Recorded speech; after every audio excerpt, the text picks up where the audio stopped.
Have you ever met someone and felt something you couldn't quite explain? Not fireworks, not obsession, just a quiet, strange sense that this person feels familiar, safe, and important in a way your mind can't fully put into words. You replay conversations in your head, not because you're desperate for their attention, but because being around them felt natural, effortless, as if your nervous system finally exhaled after years of holding its breath. And then the questions begin.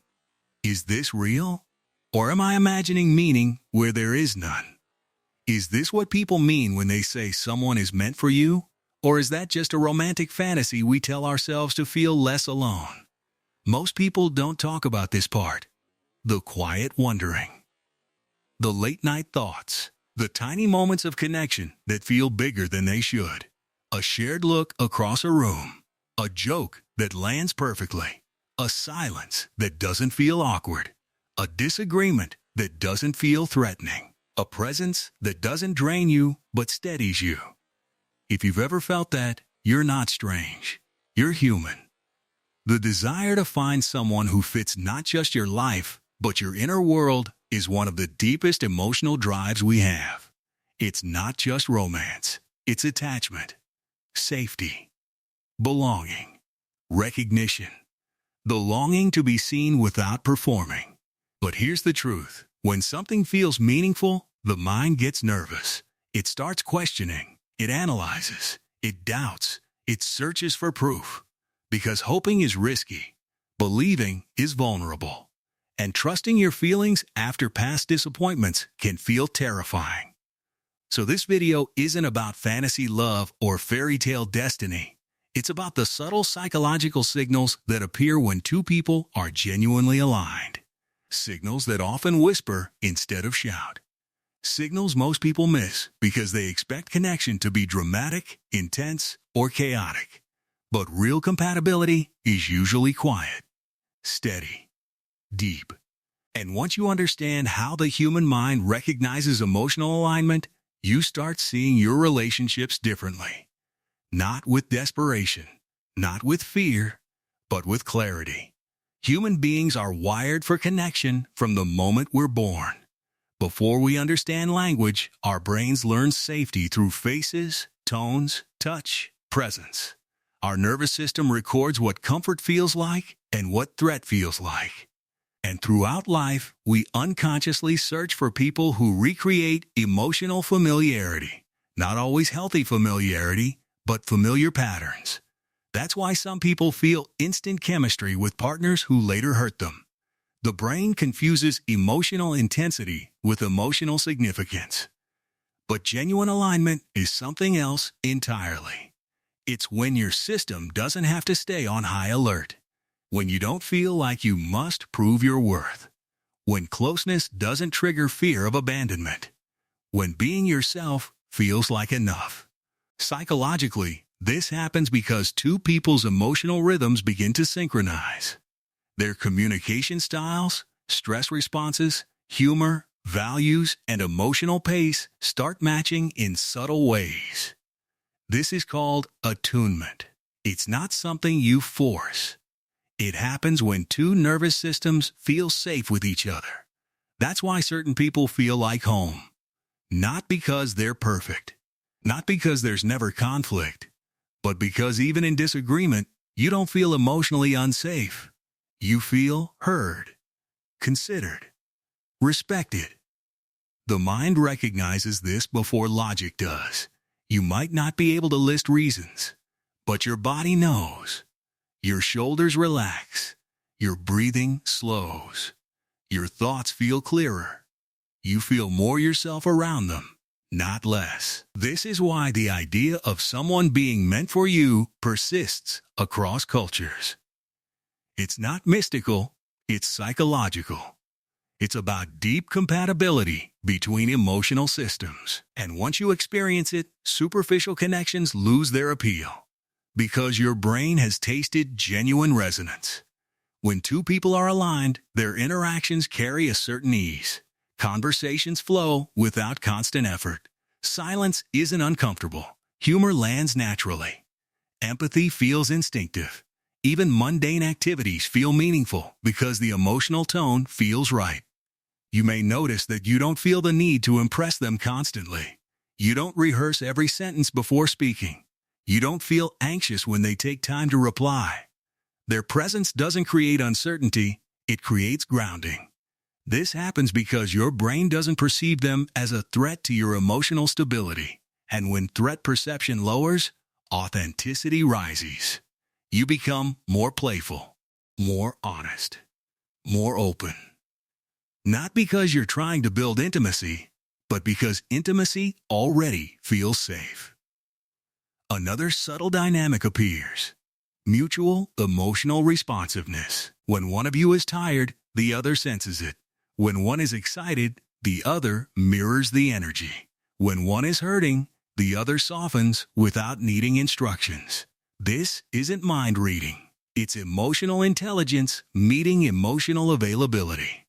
People often mistake intensity for connection, but intensity can come from anxiety, unpredictability, or emotional unavailability. True alignment feels steady. It feels like coming home to yourself rather than escaping from yourself.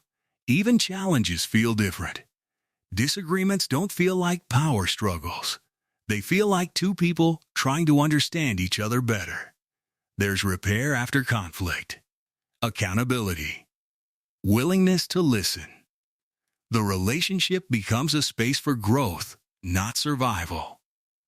But here's where the internal conflict begins, because many people have never experienced safe connection. They're used to chasing attention, proving worth, accepting crumbs of affection. So when someone finally feels calm and stable, it can feel unfamiliar, even suspicious. The mind whispers, "This is too easy. Something must be wrong." Or, "Why am I not obsessing?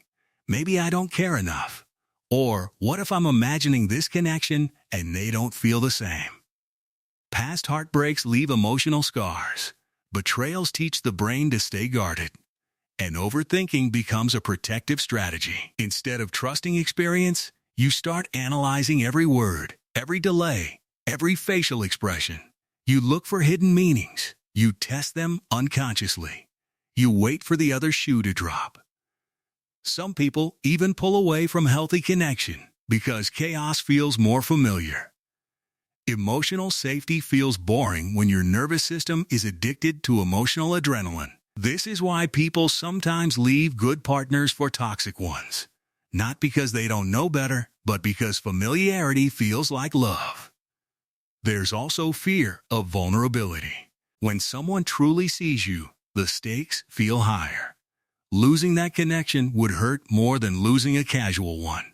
So the mind invents doubt as armor. Maybe they're not really meant for me. Maybe I'll find someone better. Maybe I'm settling. These thoughts often appear not because something is wrong, but because something is right, and your system is afraid of losing it. Another contradiction appears when people confuse destiny with perfection. They expect a person meant for them to never trigger them, never disappoint them, never challenge them. But real connection isn't about avoiding discomfort. It's about having someone beside you through discomfort. Someone who doesn't run at the first sign of imperfection. Someone who stays present when things get real. The shift in perspective happens when you realize that meant for you isn't loud. It isn't dramatic.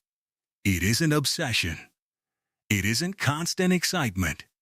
It's reliability, consistency, emotional maturity, shared effort, shared values, shared emotional language. You begin to understand that love isn't found, it's built. But alignment determines how naturally that building happens. With the wrong person, everything feels forced. With the right one, effort still exists, but it feels meaningful, not exhausting. You also begin to recognize that connection isn't about completing you. It's about complementing you.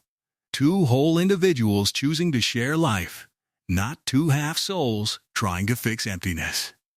When you start seeing relationships this way, Desperation fades. You stop chasing. You start choosing. This perspective frees you from fantasy and grounds you in emotional reality. It allows you to see relationships clearly, not through fear, not through idealization, but through genuine understanding. And then comes the most important realization. Recognizing someone who is meant for you starts with recognizing yourself, your boundaries, your needs, your emotional patterns, your attachment style, your triggers, your desires. Without self-awareness, you'll misinterpret signals. You'll chase intensity. You'll avoid safety. You'll repeat cycles. But when you understand yourself, you notice how someone fits your life without forcing it. How their presence supports your growth instead of stalling it. How you feel more empowered, not dependent. How you feel loved, not controlled. How you feel seen, not studied. Connection then becomes a mirror, not a mask. A partnership, not a performance. And finally, you reach emotional resolution. You understand that someone being meant for you isn't a cosmic guarantee. It's a psychological alignment combined with shared willingness. It's two people choosing each other consistently. Not once. Not only when it's easy. But over time, you learn to trust your inner calm more than your anxious thoughts. You learn to value steadiness more than excitement. You learn that real love feels safe, not confusing. Clear, not chaotic. Warm, not addictive. And perhaps the most beautiful part is this. If you haven't met that person yet, it doesn't mean you're missing something. It means your story is still unfolding. And the more you understand yourself, the more clearly you'll recognize alignment when it appears. Because when someone truly is meant for you, you don't lose yourself to keep them. You become more yourself with them. And that's how you know.